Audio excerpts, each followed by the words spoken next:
Goedemiddag. Oh, I was going to give it in English, so I'll practice it in English, so I'll keep going in English. Good afternoon. Well, you all know me, Nick Cohn. You all know also I'm an ambassador for the Bloodhound Project. So we're going to talk about that, a bit about the land speed record, about where it's all going to happen, and of course about the car. And I hope to get a bit technical, so I hope you all want that as well. So, the Bloodhound Project. The project has as a primary aim to not to break the world land speed record, but to inspire kids to take up careers in technology, science, mathematics and engineering. This is a huge problem, and it's the main reason which ING is given for the insourcing to Poland, is that we just don't have the skills here. So it's critical that we get kids out of being wanting to be pop stars and actually wanting to do something in their lives. And of course, all the technology which they all take for granted requires scientists and engineers to produce it all. So yeah, it's a big problem in all of the Western world, or in fact all of the world. So to do that, the second aim is to create an inspiring project which is completely open source. All of the technology, nothing will be patented, everything will be available to the public. So absolutely fantastic. Of course, those of us who are Unix people like that very much anyway. The two main people in the project are Richard Noble and Andy Green. Both of these men, well, Richard Noble was the fastest man in the world, as it were, and Andy Green is at the moment the fastest man in the world. So we'll get into that shortly. The land speed record, well, it all started back in 1898 with this guy. He, with his electric car, which I like, of course, he achieved 39 miles per hour. His name was Gaston de Lapin, something like that, French guy, and he started the ball rolling. And initially, down here, it was mainly electric cars and steam cars, and then the petrol engine took over. And you see, during the interwar years, the technology expanded rapidly and rapidly, very rapidly. And eventually, after the war, nearly 400 miles per hour was reached. And actually, that was the last piston-engined car to hold the record. Even now, the fastest piston-engine car is now 417 miles per hour. So really, that was the limit of the technology. So, but then, after a while of thinking about it, we start getting into the jet technology. This one is actually... Well, why is that the limit? It's just a limit of the technology. A piston-powered car just doesn't have the power to weight ratio required to go faster, basically, because you've also got a limited space, which we'll get onto shortly. So basically, you just can't go faster with a piston-engined. Well, if you can, go for it. 417 miles per hour. It's open to anyone. Sorry, go back. This huge rise, which you can see here, this is when, in 1964, this was the last wheel-driven car. This was actually a jet driving the wheels. That was Donald Campbell in Australia. He was the first to hold the official record above 400 miles per hour. But that was driving the wheels, because at that time, the rules stated that the wheels had to be driven. So actually before that, an American had gone faster with a jet-powered car, well, actually using the jet engine as the thrust. But that was not recognised because of the fact that it wasn't wheel-driven. And that was quite controversial because of that. So later in 1964, they actually changed the rules to basically, as they are still today, the only rules are it's got to have 4 wheels and it's got to be driven by a person. It's got to be under the control of a person, and that's it. The rest is completely up to you. And it doesn't need to touch the ground? It must stay on the ground, indeed. Well, if you want to stay alive, it's a pretty good idea to stay on the ground as well. But yeah, that's a very big part of the aerodynamics of the car. So there was a huge increase in the speed, and then here we see the first rocket-powered car, which held the record for quite some time. And because during this time here, it was very much an English versus America race. It went back and forth a lot. And in the 60s, this was basically all Americans. There were 3 or 4 Americans who were jockeying for the lead. So Richard Noble, the project leader of our project, he thought, we are British, we are going to get it back. So he went and built this. This is Thrust 1. Not a serious contender. This was purely designed to show potential sponsors that he was very serious about getting the record. And it went, it worked, he got his sponsorship, but unfortunately a brake seized and he rolled it on a runway. But that didn't matter because it enabled him to get the funding to build this. This was Thrust 2, which after 3 years of trying, 3 years of problems and what have you, basically at the very last minute before they were going to get rained out, they finally got it. They beat the 622 miles per hour of the rocket car with 633 miles per hour. So Britain got it back. So all very happy, but then of course the Americans wanted to take it back. So Richard Noble got up and said, we have to make a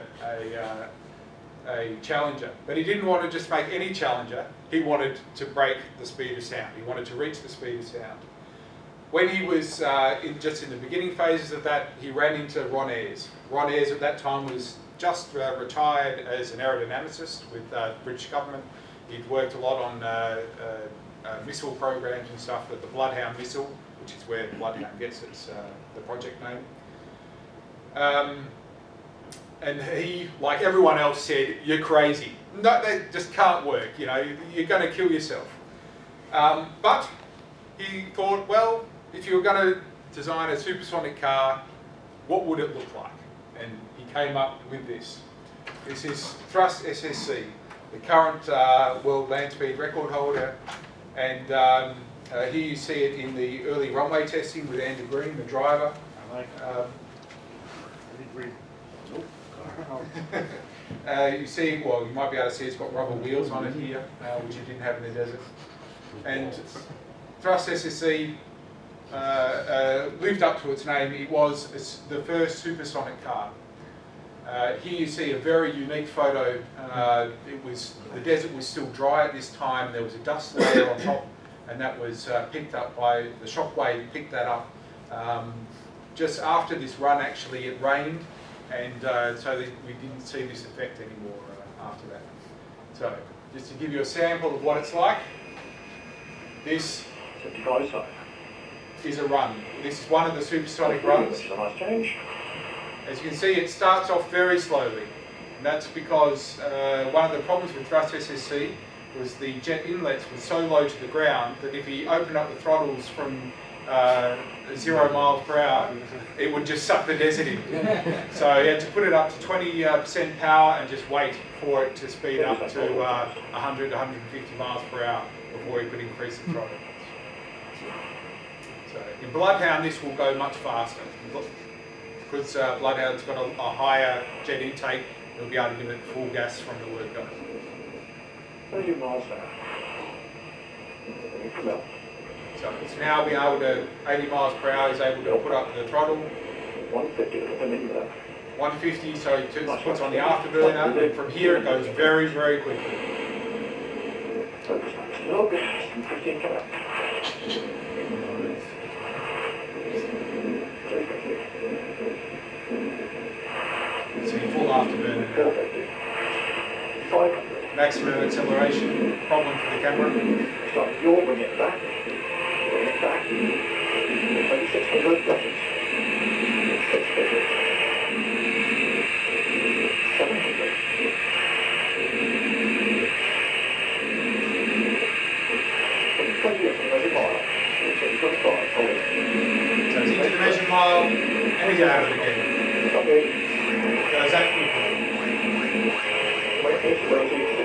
comes. 550, almost in to go. 530, shoot one, good shoot. Both oils, no worries.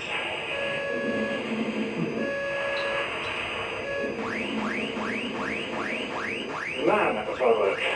Come down to 300, look at the recovery crew, can't see them. Dust on the outside, recovery crew visual.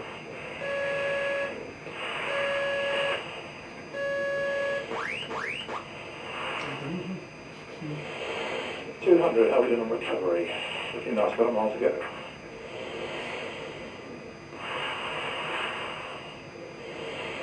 $150. So this is about 2 minutes 20 seconds long. Bloodhound SSC will do 120 miles an hour braking. well, a bit less distance, but it will do it in about a minute and a half. So it'll be even faster, of course.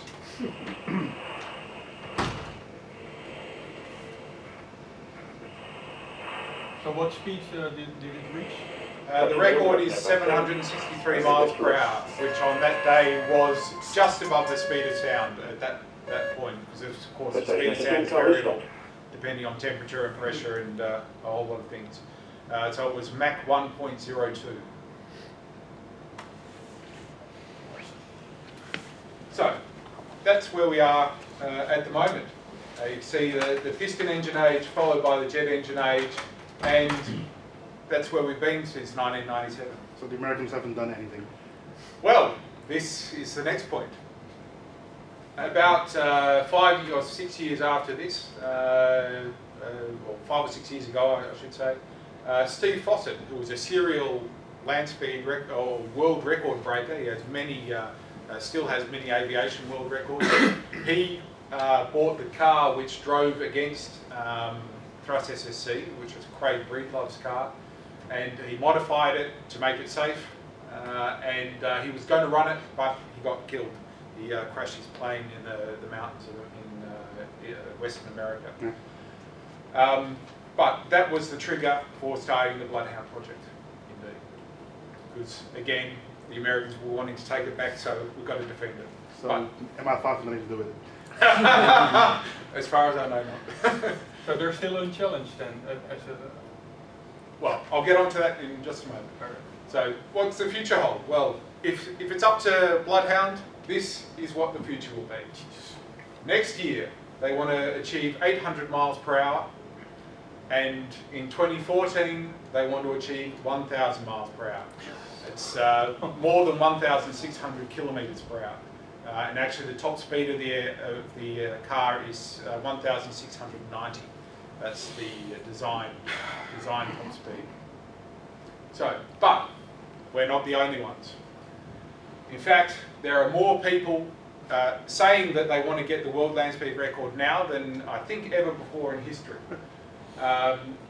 This is the Steve Fawcett car, which I talked about. This is a car which is running. Last year it achieved 600 miles per hour, the North American Eagle. Craig Breedlove, shown here with that tricycle car which caused controversy in 1964. He said that he wants to create another team, but there's no details of it. This is another American team who say they're going to go 2,000 miles per hour. I don't take that seriously. And an Australian team who also say they're 1,000 miles per hour, but also they're just the website at the moment. But this car is Roscoe McGlashan. He's an Australian who actually very nearly took the world speed record in 1996. He did one run of 650 miles per hour, but before he could turn around, water came across the lake which he was on, the Salt Lake which he was on, and he couldn't make a return run. So he's a very serious person. He's already built the car, but he's doing it backwards. He's now doing the research to see if it will stay on the ground. And he still has to build his rocket as well. He's already built it, but he doesn't know if it works. So, but he is a very serious contender. The other serious contender, I think, is Jet Black. This is a New Zealand car. They also have a stated aim of 1,000 miles per hour. And they've got a very serious team. Also got a New Zealand Air Force pilot as a driver, and university involvement and stuff. So although the team members who I spoke to yesterday, sorry? Are there no European mainland? Only English speaking, you can hear that. No. Only great Indeed, this is an English-speaking record apparently. No, these are all of the projects which are known at this time to be wanting to compete for the record. Yeah, because ESA is normally a European company and they're much faster than NASA with all their technology, and I'm wondering why they don't join the... I have no idea. Yeah. This is done not by people who are sensible. This is done by people who are unreasonable and disruptive. Oh, that explains Yeah, a lot. so that probably explains that. So, a lot of the team members who I spoke to yesterday about this actually don't take them seriously because they're just words at the moment. According to their website, they're planning to run in 2015. So I think they are people to keep an eye on because they look very serious. So, first of all, you need to find a place to do it. This was done at the very start of the project. Andy Green went to Swansea University and their geography department for help, and they combined satellite data of elevation with satellite data of vegetation to find flat areas free of vegetation. And there are quite a lot in the world. This was actually brought down to about 15, and they did a trip around the world. They went to the United States, they went to Turkey, they went to Australia, they went to South Africa to actually look at the lakes. The place where they got the record last time, the Black Rock Desert, unfortunately that's no longer usable. It's been very dry there thanks to global warming, and as a result the desert has dried out a lot. There's also there's an annual festival on this area now where hundreds if not thousands of cars go over the desert, and that turns the surface into a fine dust. That means you get these sort of sand dune-like features on the desert, so it's not completely flat like it was in 1997. So unfortunately no longer suitable for a world land speed record. But what they did find after that was they wanted to go here, and for those of you who are Dutch, which is all of you, this is called the Vanookpan. And yes, I've talked to a South African about this, and for them, Vanook means that everything went wrong and basically you were stuffed, which makes sort of sense when you relate it to our meaning. This is actually the track where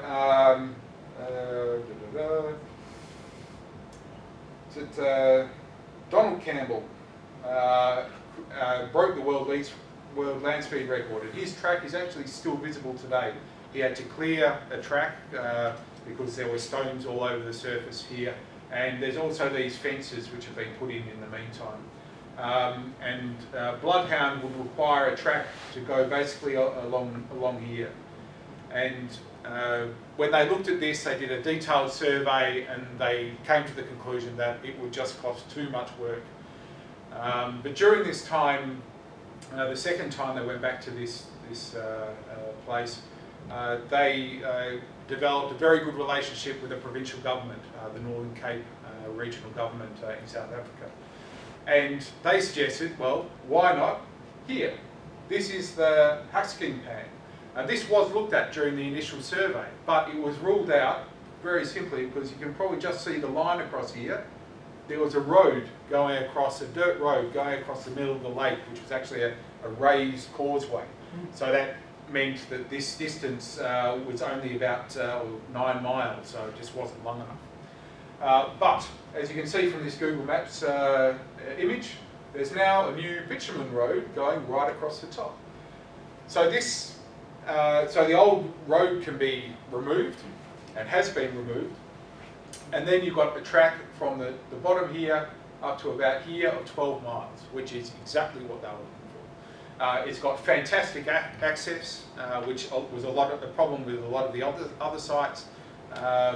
You've got a bitumen road right to the door, so it's basically the ideal place. Could be a bit longer, of course.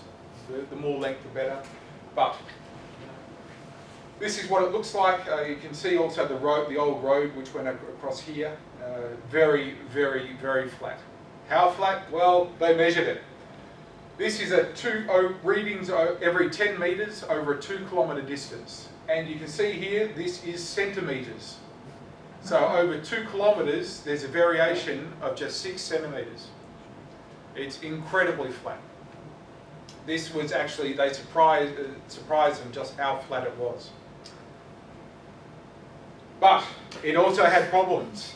It's got lots and lots of stones on the surface. So we need an army to clear it. Luckily, the provincial government has agreed to fund this, and all these people were people who were unemployed in local villages and towns. So it's really a boon for the region. The region is really behind this and are very happy with it. Also, with, of course, when they start running there next year, it will bring world attention to this area, which is badly needed. There are no inmates? Sorry? No. they're not inmates, no. They're being paid to do this. Yeah. So this is what they're having to clear. All these little shale stones which come up through the surface. And it's done by first loosening them with a spade, and then sweepers come along and sweep it up behind them. And when they're finished, it looks something like this. Still not a fantastic surface, but luckily Mother Nature comes along and helps us out. And in the summer there, which is the winter here, it rains, and the whole lake becomes a 1-inch deep lake. And afterwards, it looks like this. The perfect surface for a land speed record. They are very nearly finished clearing the whole track. That will be finished in the next month or two. Then the rains will come, and then next year, Bloodhound will run. This is Andy Green on an inspection tour. In some areas they found quite thick rock just below the surface, and that has to be removed, of course. And this does have to be done with heavy machinery, but we're trying to limit heavy machinery on the track because that will break up the surface and cause more damage than we can have. So this is what it will look like when we're finished. The track here from the bottom to the top, 12 miles long, with 1 mile safety zone at each end, so a 10-mile track in which to run. The base camp will be up here with an access track for the crew down this side. There'll be another access track down here to a public viewing area. So if you feel so inclined next year or in 2014, you can go along as well. They'll probably make a temporary camping area just to the north of the road here, and you can watch it run. So, quite a big area. It's a very heavy car, nearly it's over 7,000 tonnes fully loaded, so you need something serious to move it around. And that's going to be one of these. It's a Super Cat. It will hold both the fuel for the jet engine, the oxidizer for the rocket, and the spare solid, it's a hybrid rocket. We'll get onto that shortly. So the rocket will be, one rocket will be removed, another one put in at the turnaround. So, the car. This is the finished car. This is the car which they are building. But it didn't start out this way. No one's been 1,000 miles an hour before, so no one knows what the car should look like. So, well, before I go into that, sorry. But there are a lot of things to take into consideration, which we'll have a look at now.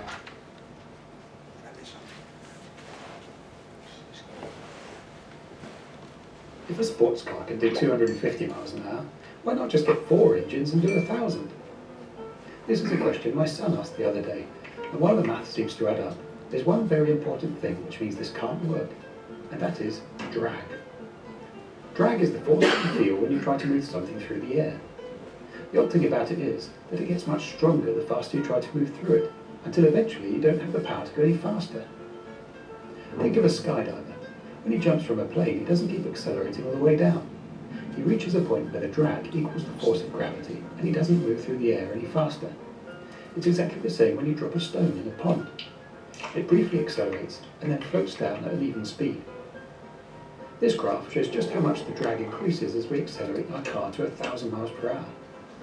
You can see how it's quite flat at the start, then quickly climbs, and how it gets even steeper in the transonic region. That's because friction from shock waves causes yet more drag. At double its top speed, our car would experience 4 times the drag and need 8 times the power to achieve it. To cope with the shock waves and reach 1,000 miles per hour, it would need over 90 engines. Luckily, jets and rockets have much more power for their size than petrol engines. To reach 1,000 miles per hour in just 5.5 miles, Bloodhound needs still more power so that it can accelerate quickly. With both the jet and the rocket, it has over 20 tons of thrust. But at 1,000 miles per hour, the drag will be starting to get close to the thrust of the car.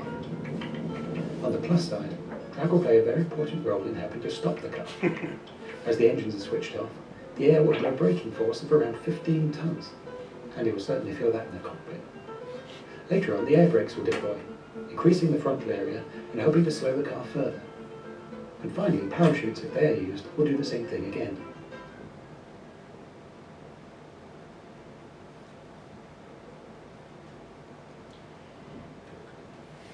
And this is a video by the designer of the aerodynamics of the car.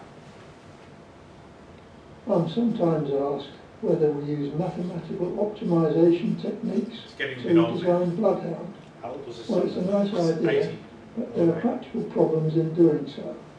For instance, if I draw a nice mathematical optimization of a minimum drag shape, I get something like that. But it's not a very practical shape. For instance, we need to accommodate jet engines and rocket engines. So I'll need to cut the back end off so that the jet efflux and the rocket efflux can be accommodated. Now, the jet engine also needs an intake, so I need to modify the front end as well, so that air can get in the front. And our driver, because he's driving at 1,000 miles an hour, does insist that he's got to see where he's going. So I've got to accommodate him by putting a forward-facing screen. This not only enables him to see, it has another advantage. The wedge shape there causes a shock wave which pre-compresses the air going into the intake. Now, this, surprisingly, increases the efficiency of the intake, particularly at supersonic speeds. Indeed, at the maximum speed of Bloodhound, that shock wave will increase the thrust of the jet engine by some 10%. Now, another thing we have to bear in mind, we're not after the airspeed record, we're after the land speed record. So I've got to draw the land in, and that means we need wheels as well. Now that introduces another problem. The air arriving from the front, a lot of it now gets squeezed under the nose and causes increase in pressure, and this, at the high speeds that we're going, will be quite sufficient to lift the front end of the car off the ground. So to counter that, I droop down the nose so it is much closer to the ground, so less air can get underneath. More air hits the top of the nose, so the lifting force from underneath and the downforce on top balance each other out. The other problem we have is to ensure that the front end does stay in the front. For that we need a fin. So now we have the shape of Bloodhound, but it is nothing like the mathematical shape that we started with, purely because of practical considerations.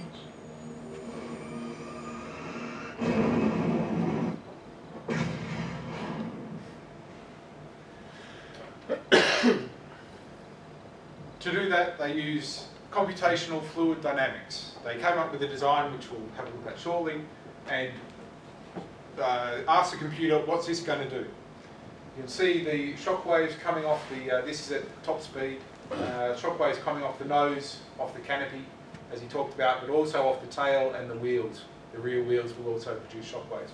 This also shows actually the jet intake.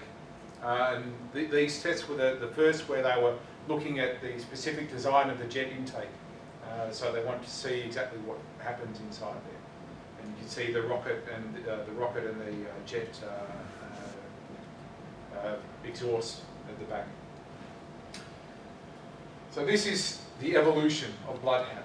Basically, you can see this first shape was very different. They put it into the computer, terrible results. Second shape, or config 1, also terrible results. Config 2, also terrible results. Config 3, getting better, but still pretty much terrible results.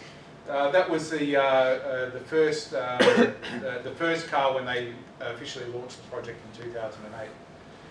So they went back to the drawing board, tried different things. In configuration 6, you can see here they tried lots of different configurations of the tail and the wheels and how you put the struts and how that would affect the drag and also the lift.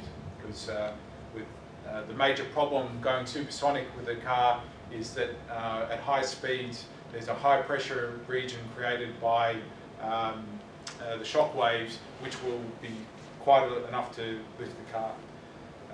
So configuration 10, and this is actually configuration 11. Configuration 10 was almost the same, except the fin was slightly smaller. The other big difference is they went from a T-tail to a cross tail.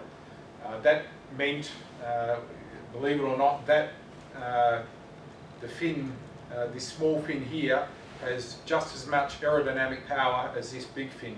That's caused by the fact that if you cut off the top of the wing, it makes it much more effective. That's why the airline has got winglets these days. So, but it's a lot bigger, and there are big advantages to that as well, which we'll come to later. So, if we go into the guts of the car, we've got three main sections of the car. You've got the nose cone, the monocoque, and the rear chassis. In the nose cone, we've got the batteries, the electrical systems, and the computers. The computers, there are going to be three. One to control the rocket and the Formula 1 engine, which we'll get to shortly. One to control the jet engine, and one